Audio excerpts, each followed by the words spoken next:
आगे बढ़ते हैं। भरतपुर में रफ्तार का कहर देखने को मिला। ट्रोले ने 2 बाइक को टक्कर मार दी। 2 युवकों की मौके पर ही मौत हो गई और 2 युवक गंभीर रूप से घायल हैं। हादसे के बाद ट्रोला ड्राइवर को गिरफ्तार कर लिया गया। ट्रोले को पुलिस ने कब्जे में ले लिया है।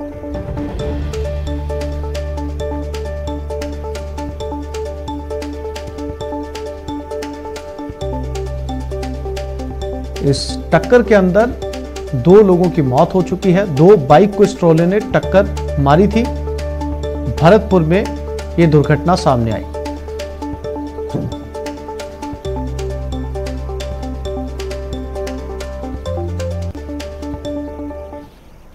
और चूरू के सरदार शहर से भी बड़ी खबर। तालाब में डूबने से 3 बच्चों की मौत हो गई। एक परिवार के 3 बच्चे थे। ये राणासर गांव की ढाणी की घटना बताई जा रही है। मौके पर भानीपुरा पुलिस पहुंच चुकी है।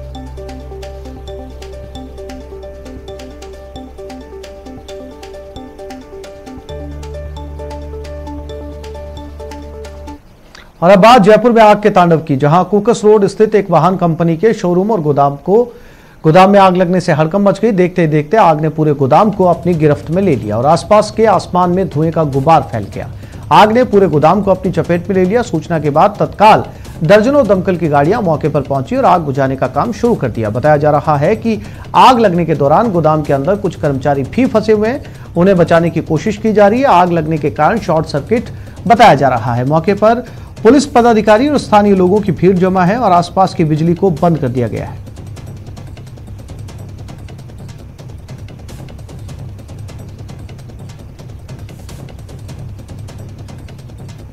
और स्क्रीन पर दोनों तस्वीरें जिसमें आग और धुआं आपको साफ नजर आ रहा है।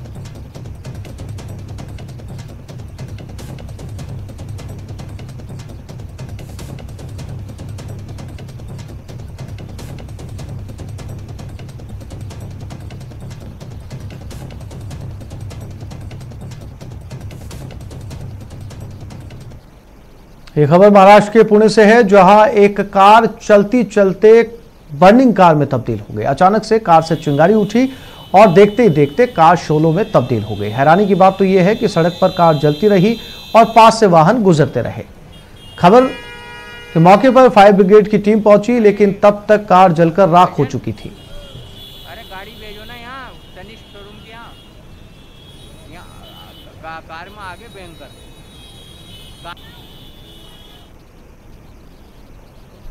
दौसा के खेड़ा गांव में सरपंच चुनाव के दौरान वोट देने के विवाद में एक युवक के शरीर को जलाने का मामला सामने आया। युवक के शरीर पर जगह जगह दागे जाने से बने घाव के निशान हैं। पीड़ित के मुताबिक उसके गांव के रहने वाले हरि सिंह ने उससे पहले पूछा कि उसने वोट किसको दिया और उसके बाद कसम दिलाकर उसकी पुष्टि करवाई और एक धार्मिक स्थान पर ले जाकर उसे जगह जगह दाग दिया।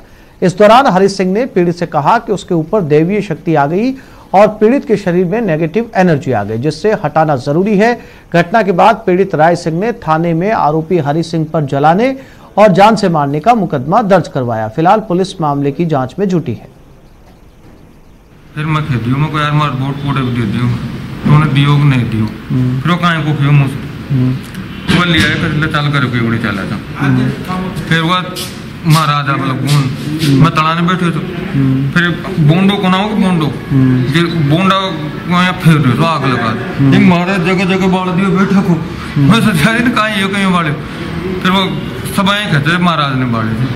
उन्हीं के कोई अवसर में परिवार के कोई देवता हो के वहाँ कोई खास सुनी होगी, उसके ऊपर कोई बोंडा से 2 जगह जला हुआ है, जिसका प्रकरण दर्ज कर लिया, जांच कर निर्णय लिया जाएगा। सिरोही जिले के रोहिड़ा थाना क्षेत्र में एक महिला को डायन बताकर मारपीट करने का मामला सामने आया। घटना के बाद पुलिस ने 3 लोगों के खिलाफ मामला दर्ज कर जांच शुरू कर दी है। पुलिस के मुताबिक पीड़िता का आरोप है कि उसके पड़ोस में रहने वाले आरोपी लगातार उसे डायन बताकर गांव में प्रचारित कर रहे हैं और उसे घर छोड़ने की धमकी दे रहे हैं। उन्होंने हाल में पीड़िता को अपने घर बुलाया और उसके साथ मारपीट की। पीड़िता के पति की शिकायत पर पुलिस ने 3 लोगों पर मामला दर्ज करवाकर उसकी जांच शुरू कर दी है और पीड़िता को सुरक्षा देने का आश्वासन दिया है। बुजुर्ग है, 75 साल की है, वो हमारे पास के गांव में बासा में रहती है। इसके सामने कोई रहते हैं, इनके परिवार के लोग, समाज के लोग हैं, तो ये बाहर बैठती हैं, या फिर खेत पे काम करने जाती है, कुएं पे काम करने जाती है, तो इस चीज़ को लेके इनको ताना देते हैं कि भाई तुम बाहर क्यों बैठती हो, ये मेरी बहू को खा गई है। इस तरह से ये मामला आया है। अभी इसमें पकड़ में मुकदमा दर्ज कर लिया गया है और अभी कानूनी कार्रवाई है। और ये खबर जोधपुर से, जहां न्यूज 18 की खबर का दमदार असर हुआ। पुलिस ने एक आरोपी को गिरफ्तार कर लिया। हड़ताल पर बैठे परिवार से अधिकारी मिले हैं। परिवार से मिलने एसपी और एसडीएम भी पहुंचे। पीड़ित परिवार को अब आश्वासन दिया गया है। कहने से पहले जो मुकदमा दर्ज था उसमें एसएचओ की तफ्तीश से संतोष नहीं थे तो हमने डिप्टी एसपी को दी, जिसके बाद ये फिर संतोष नहीं थे तो एडिशनल एसपी को दी। तो इनके कहने अनुसार तफ्तीश है वो लगातार बदली गई है और हाल फिलहाल में जो केस दर्ज हुआ वो अभी घटना पिछले वर्ष की बता रहे, लेकिन केस अभी पिछले महीने ही दर्ज हुआ है, जिसमें आज एडिशनल एसपी और एडीएम जाकर उनसे वार्ता करेंगे और समझाएंगे कि जो भी कानूनी प्रावधान है उसके तहत कार्रवाई की जाए। और ये खबर भरतपुर से, जहां रूपवास हलका में पटवारी को ट्रैप किया गया। 3000 रुपए की रिश्वत लेते इसे ट्रैप किया गया। रिश्वत लेते रंगे हाथों पकड़ा गया। अकाउंट खोलने की एवज में ये रिश्वत मांग रहा था।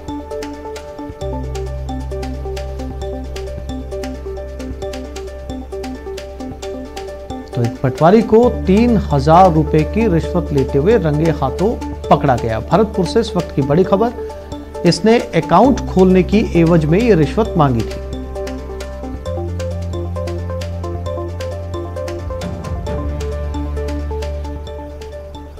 कोटा एसीबी की कार्रवाई में दिल्ली से गिरफ्तार एडीजी रैंक के अधिकारी पंकज गोयल को एसीबी की टीम कोटा लेकर पहुंची है। 1 लाख रुपए रिश्वत लेने के मामले में इसे गिरफ्तार किया गया है। अधिकारी पंकज गोयल से आज एसीबी पूछताछ करेगी और उसके बाद उन्हें कोर्ट में पेश किया जाएगा। आपको बता दें कि कोटा एसीबी ने भारतीय विशिष्ट पहचान प्राधिकरण के नई दिल्ली स्थित क्षेत्रीय दफ्तर में कार्यरत सहायक महानिदेशक पंकज गोयल को 1 लाख रुपए की रिश्वत लेते पकड़ा। नई दिल्ली क्षेत्रीय दफ्तर से रंगे हाथों गिरफ्तार किया गया था। बताया जा रहा है कि राजस्थान के एसीबी के इतिहास की यह पहली बड़ी कार्रवाई है जिसमें एसीबी ने दिल्ली जाकर किसी बड़े अफसर को रंगे हाथों ट्रैप किया। कोटा एसीबी के एडिशनल एसपी ठाकुर चंद्रशील कुमार के मुताबिक इस मामले में कई और बड़े चेहरों से नकाब हटेगा। रात को अभी मतलब सुबह 3 बजे हम इनको लेकर आए हैं दिल्ली से, गोयल को, पंकज गोयल जो आरोपी हैं, और अब इनसे पूछताछ की जा रही है। पूछताछ के पश्चात हम इनके जो दूसरे इसमें पूरा जो दलालों का क्या नेटवर्क था और किस प्रक्रिया के तहत ये सारी कार्रवाई हो रही थी, जो ये रिश्वत लेते थे और उस हिसाब से कियोस्क आवंटित किए जाते थे, तो इनमें किन अधिकारियों की, किन दलालों की, किस स्तर पे क्या भूमिका थी, उस सारी भूमिका के संबंध में हम पड़ताल भी कर रहे हैं। साथ के साथ इनसे पूछताछ भी चलेगी और इस प्रक्रिया के साथ ही जो दूसरी जो हमारी बाकी शेष कार्रवाइयां हैं वो पूरी की जाएंगी और आज हम कोर्ट में इनको पेश करेंगे और कोर्ट में पेश करके फिर आगे की कार्रवाई की जाएगी। कितनी फाइल्स इसके पास पेंडिंग है, कितने समय से? सिरोही के मंडार में गुजरात सीमा पर स्थित आरटीओ चेक पोस्ट पर एसीबी ने दबिश दी। टीम ने मौके से 1,85,000 रुपए नगद बरामद किए। एसीबी की टीम चालान बुक रिकॉर्ड से जांच कर रही है। इस तरह हुए आकस्मिक निरीक्षण से हड़कंप मचा हुआ है। ये इतला भी थी और लिखित रिपोर्ट भी थी कि यहाँ मंडार चेक पोस्ट है, यहाँ आने वाले वाहन चालकों से ये वसूल किए जा रहे अवैध रूप से। तो इस इतला पे सडन चेकिंग जो है आज आईजी की गई है और इसमें जो भी राशि है इनका जो है जांच की जाएगी और दस्तावेज से चालान बुकों से मिलान करके और स्थिति स्पष्ट होगी। अगर आपके पास बाइक है तो यह खबर आपके लिए बेहद जरूरी है। हम ऐसा क्यों कह रहे हैं, उसके लिए अजमेर और अलवर से इन तस्वीरों को देखिए।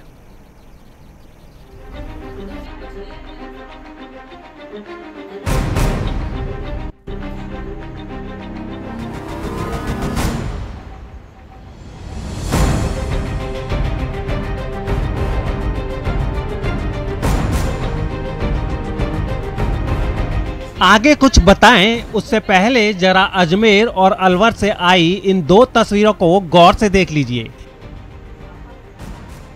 एक बार में देखने पर आप नहीं पहचान सकते कि ये शातिर बाइक चोर हैं, जो मौका लगते ही किसी की भी बाइक को ले उड़ते हैं। तो आपको अपनी बाइक ऐसे चोरों से बचानी है तो आज से ही पूरी तरह से चौकन्ने हो जाइए।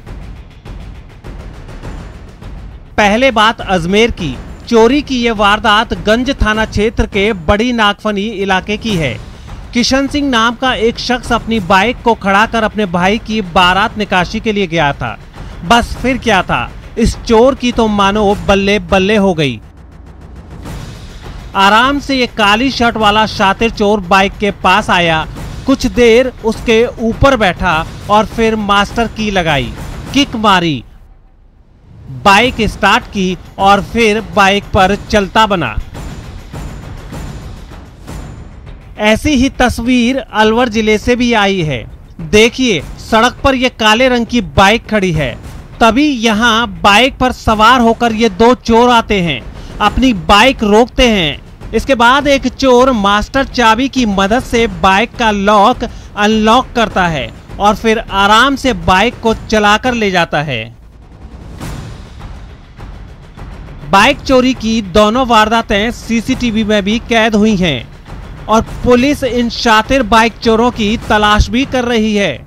लेकिन आप अपनी बाइक खड़ी कर कतई बेफिक्र ना हो जाएं, क्योंकि शहर शहर ऐसे शातिर बाइक चोर घूम रहे हैं जिनसे सावधान रहने की जरूरत है। अलवर से राजेंद्र शर्मा के साथ अजमेर से अभिजीत दबे की रिपोर्ट।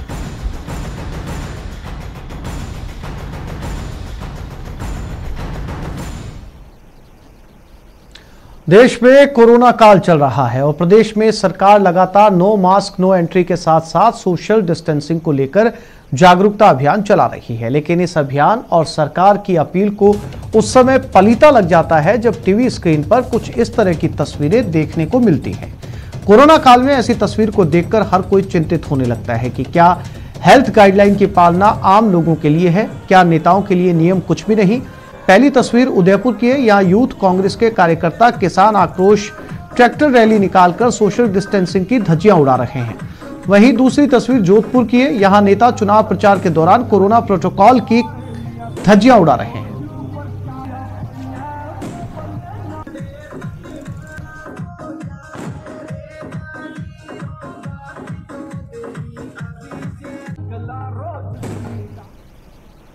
और चलिए बात एक अच्छी खबर की, जब एक बस वाले की इंसानियत ने गर्भवती महिला की मदद की। खबर भरतपुर से, जहां बस में सोनोग्राफी करने जा रही महिला को अचानक प्रसव पीड़ा हुई, जिसके बाद बस में महिला की डिलीवरी करवाई गई। डिलीवरी होने के बाद बस चालक ने महिला को डिग अस्पताल में भर्ती करवाया, जहां जच्चा और बच्चा दोनों का इलाज जारी है। फिलहाल मिली जानकारी के अनुसार दोनों ही सुरक्षित है। नर्सिंग स्टाफ उसकी देखभाल कर रहा है।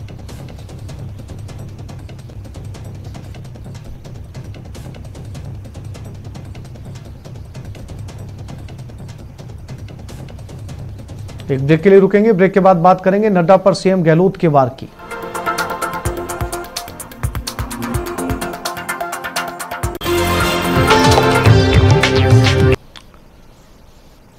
और सीएम गहलोत ने जेपी नड्डा पर हमला बोला। ट्वीट करके सीएम गहलोत ने हमला किया है। सीएए पर नड्डा का बयान दुर्भाग्यपूर्ण है, लोगों को फिर भड़का रही है बीजेपी। देश की शांति बिगाड़ना चाहती है बीजेपी, ये कहना है सीएम गहलोत का, जिन्होंने इसको लेकर ट्वीट किया है। सीएम ने लिखा कि बीजेपी के अध्यक्ष जेपी नड्डा जी का सीएए पर बयान बेहद दुर्भाग्यपूर्ण है। कोरोना से पहले भी सीएए लागू करने को लेकर बीजेपी की हठधर्मिता के कारण मुल्क में बेहद तनाव बना हुआ था और कई हिस्सों में आग लगी हुई थी। अब जबकि देश कोरोना महामारी की गंभीर चुनौती से जूझ रहा है, बीजेपी इस तरह के बयान से उस तनाव को फिर भड़काना चाहती है। शांति और सद्भाव को बिगाड़ने की बजाय देश के समक्ष मौजूदा कोरोना संकट का एकजुटता से मुकाबला करते हुए जीवन बचाने की प्राथमिकता होनी चाहिए।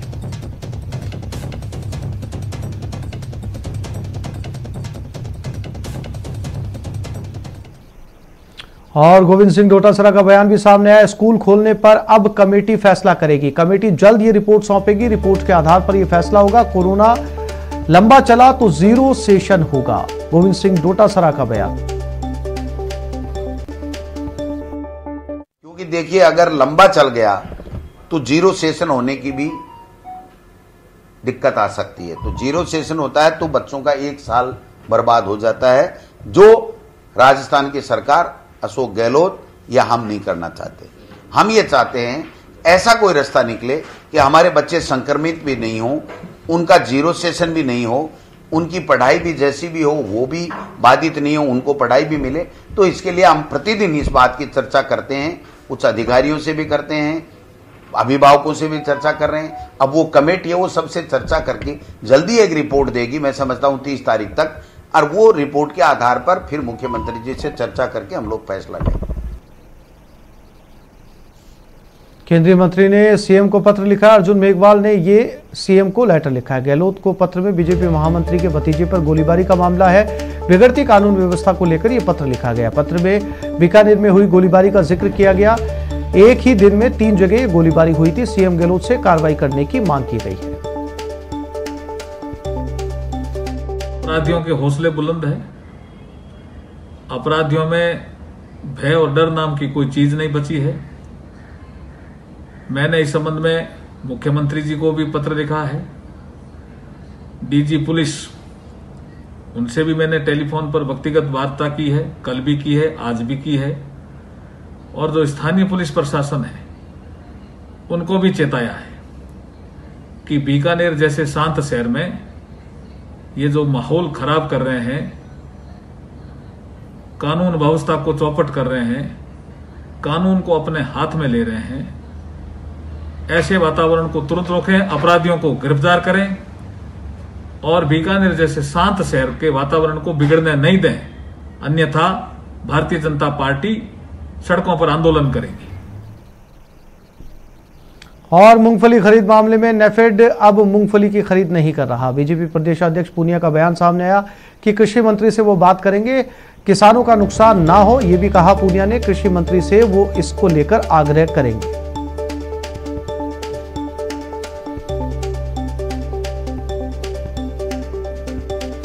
तो नेफेड मूंगफली की खरीद नहीं कर रहा है। इस बात को लेकर प्रदेशाध्यक्ष सतीश पूनिया ने कहा कि वो कृषि मंत्री से इसको लेकर आग्रह करेंगे ताकि किसानों की मूंगफली की फसल को खरीदा जा सके।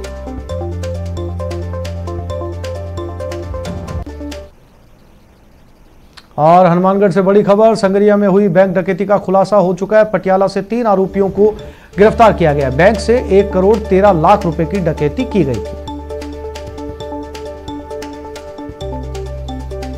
तीनों लोग पुलिस हिरासत में आ चुके हैं। इनसे पूछताछ जारी है किस तरीके से इन्होंने इस घटना को अंजाम दिया। 1 करोड़ 13 लाख रुपए की लूट की गई थी। इन लोगों को पंजाब के पटियाला से गिरफ्तार किया गया। संगरिया में ये बैंक डकैती हुई थी।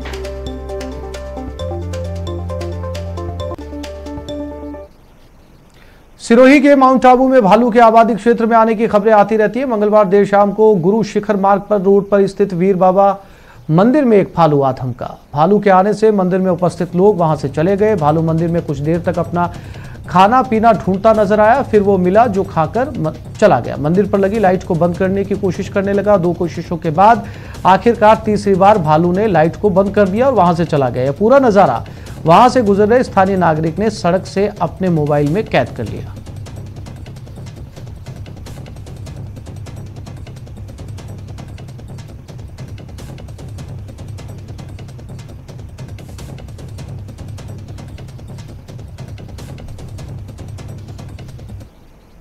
और अब आपको पिंक सिटी के प्रगतिशील किसान से मिलवाते हैं जिन्होंने इंटीग्रेटेड फार्मिंग सिस्टम को अपनाकर खेती को नया आयाम दिया। देखिए खास रिपोर्ट। कोरोना काल में प्रधानमंत्री ने आत्मनिर्भर भारत का नारा दिया, लेकिन भारत आत्मनिर्भर कैसे बनेगा? क्या गिरती हुई अर्थव्यवस्था को कृषि नए आयाम दे सकती है? क्या खेती को लाभ का जरिया बनाया जा सकता है? और क्या खेती को उद्योग की तरह मुनाफे का सौदा बनाया जा सकता है? आज अपने इस खास कार्यक्रम में हम आपको एक ऐसे किसान की कहानी बताएंगे जिन्होंने खेती को न केवल घाटे से मुनाफे का सौदा बनाया, बल्कि उसको उद्योग के दर्जे तक पहुंचा दिया।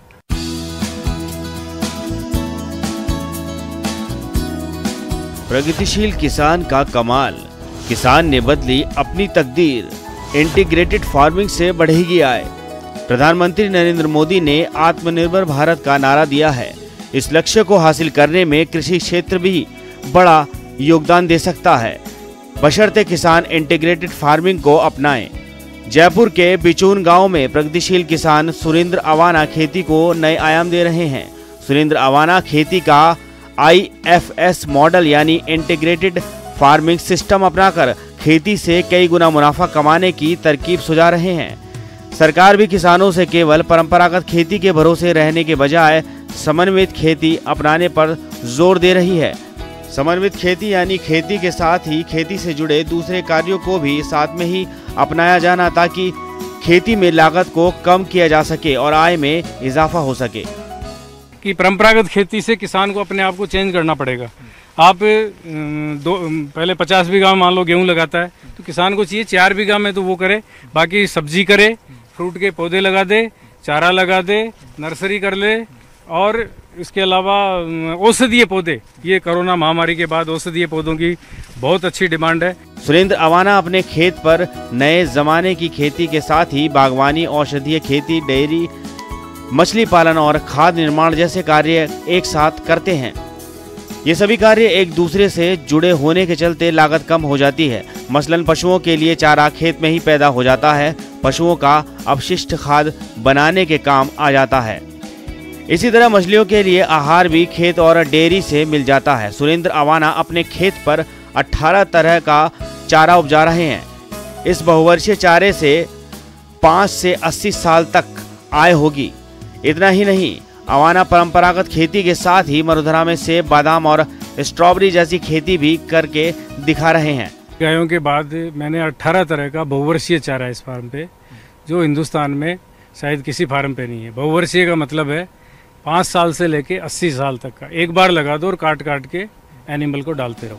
ऐसे में सुरेंद्र अवाना जैसे किसान इस संकट की घड़ी में नई उम्मीद की किरण लेकर आए हैं। अगर इसी तरह किसान इंटीग्रेटेड फार्मिंग अपना लें तो किसान का भविष्य उज्जवल है। न्यूज़ 18 के लिए जयपुर से दिनेश शर्मा की रिपोर्ट।